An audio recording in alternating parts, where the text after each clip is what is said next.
Mesdames et messieurs, bonjour, bienvenue au 13h30. Moïse Katumbi Tchapoué, président d'Ensemble pour la République et candidat à la présidentielle de ce mercredi 20 décembre 2023, a accompli son devoir civique à Lubumbashi dans le Haut-Katanga. Après son vote, ces derniers a appelé la population à la vigilance. Suivez. L'opposant congolais Moïse Katumbi s'est rendu en fin d'avant-midi de ce mercredi 20 décembre 2023 dans un bureau de vote à Lubumbashi, principalement dans la commune de la Rouachi, pour accomplir son devoir civique qui est celui de voter. Une foule immense chantant et scandant son nom était venue l'accompagner.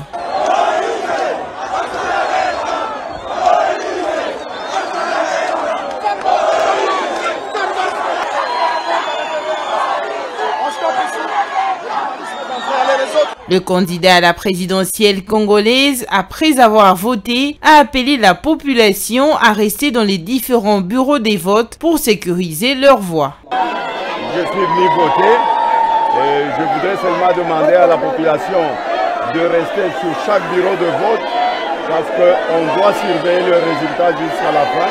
Moïse Katumbi a également dénoncé des failles qui, selon lui, entachent le déroulement de ces élections.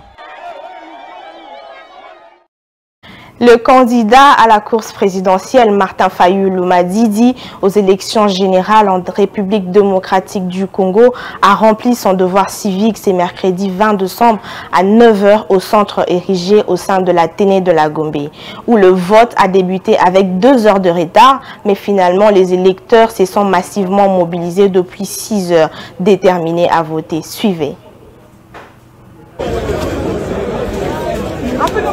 Habillé de blanc et affichant un sourire confiant, Martin Fayulu Madidi, l'un des candidats aux élections générales en République démocratique du Congo, a fait son entrée au centre de vote de la Téné de la Gombe à 9 h du matin. Accompagné de ses collaborateurs, il a échangé avec les observateurs, exprimant ses inquiétudes sur la situation du pays. « J'ai des poules du pays, ça ne va pas », a-t-il déclaré tout en levant le pouce en direction de ses électeurs. Des sourires en direction des électeurs, de flashs de photographes et des tentatives d'interview par le journaliste ont marqué l'arrivée de Martin Fayulu Madidi au bureau de vote. Cependant, une bousculade a éclaté à son entrée. Le vote a finalement commencé après un retard de près de 2 heures au centre de la Gombe.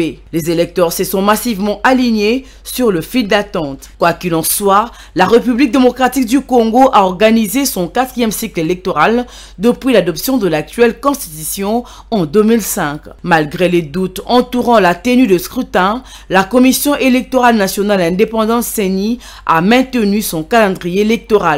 Le déploiement du matériel électoral a été un défi majeur, mais de soutien logistique in extremis, y compris les forces armées égyptiennes et le FARDC ont permis l'acheminement de kits avec l'aide importante de la MONUSCO dans les zones difficiles d'accès. Les résultats provisoires sont attendus le 31 décembre selon le calendrier de la CENI.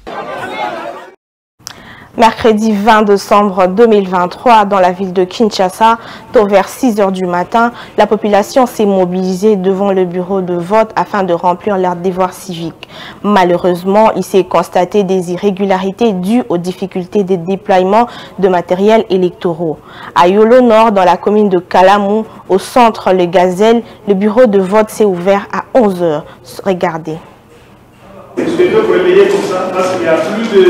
La Commission électorale nationale indépendante a maintenu et a fait respecter son calendrier électoral ce mercredi 20 décembre 2023 par la convocation de l'électorat et l'organisation du vote. Malgré quelques irrégularités dues à la difficulté de déploiement de matériel électoraux dans certains sites, cette opération, qui devait débuter à 6 h du matin, a connu quelques retards. À Kinshasa, au centre école Les Gazelles, au quartier Yolo Nord, dans la commune de Kalamou, le bureau de vote a ouvert ses portes à 11 h. Les électeurs ainsi que les candidats sont contents quand même de la CENI pour avoir tenu sa parole, mais exigent que le show se passe dans un climat apaisé et que seul le vainqueur soit proclamé. Nous sommes très contents, les élections.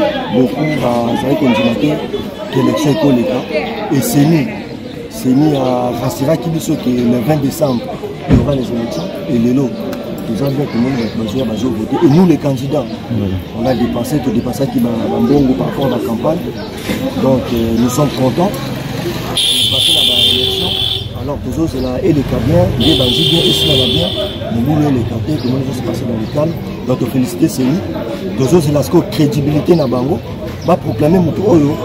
Va voter, Moutou Oyo va voter, Moutou Oyo a passé dans l'élection. Selon les informations récoltées, certains centres n'avaient pas reçu à temps le matériel, d'autres encore n'ont pas eu de liste d'électeurs. Et pour chuter, la RDC organise ce mercredi 20 décembre 2023 son 4e cycle électoral depuis l'adoption de l'actuelle constitution en 2005. Dans les territoires de Niragogo, les bureaux ont ouvert depuis 6 heures, tandis que dans la ville de Bunia, quelques heurts ont éclaté suite à de manifestants en colère à cause des irrégularités constatées. Regardez. C'est depuis 5h30 que les électeurs du territoire de Niragongo, dans la partie est de la République démocratique du Congo, ont commencé à affluer devant les bureaux des votes pour chercher leur nom sur les listes électorales. Les bureaux des votes ont bel et bien ouvert leurs portes ce mercredi 20 décembre 2023 pour permettre aux électeurs de faire leur choix. À Bunia, dans le nord-est de la RDC, le vote a bel et bien débuté depuis 6h10 au site de vote de l'école primaire. Néanmoins, l'on dénote quelques incidents survenus dans les sites ISP qui a été saccagé par des manifestants. Ces manifestants, principalement constitués des déplacés des guerres, affirment avoir été empêchés de participer au vote. Au moins 2 machines à voter ont été détruites sur le site de vote de l'ISP. Les émeutiers ont chassé des agents électoraux, brisé des fenêtres et endommagé les matériels de vote. La situation est tendue et un blessé par balle a été signalé. Un étudiant touché par une balle perdue selon des sources fiables. Les agents de la CENI ont fui et les opérations électorales sont actuellement suspendues dans cette partie de la commune de Chari à Bunia. Jusqu'à 9h, heure locale, des tirs étaient encore entendus, poussant la population à chercher refuge. Les déplacés cherchent à se diriger vers la ville où un dispositif de sécurité composé des forces de maintien de l'ordre et de la police a fait usage de gaz lacrymogène. Certains d'entre eux tentent également de s'attaquer au centre de vote de Diangenda. La tension était déjà palpable dès la veille, mais les agents de la CENI avaient réussi à calmer la situation temporairement. C'est tout pour ces bulletins d'infos. Restez branchés sur Mandiko TV. Une pensée, un écrit.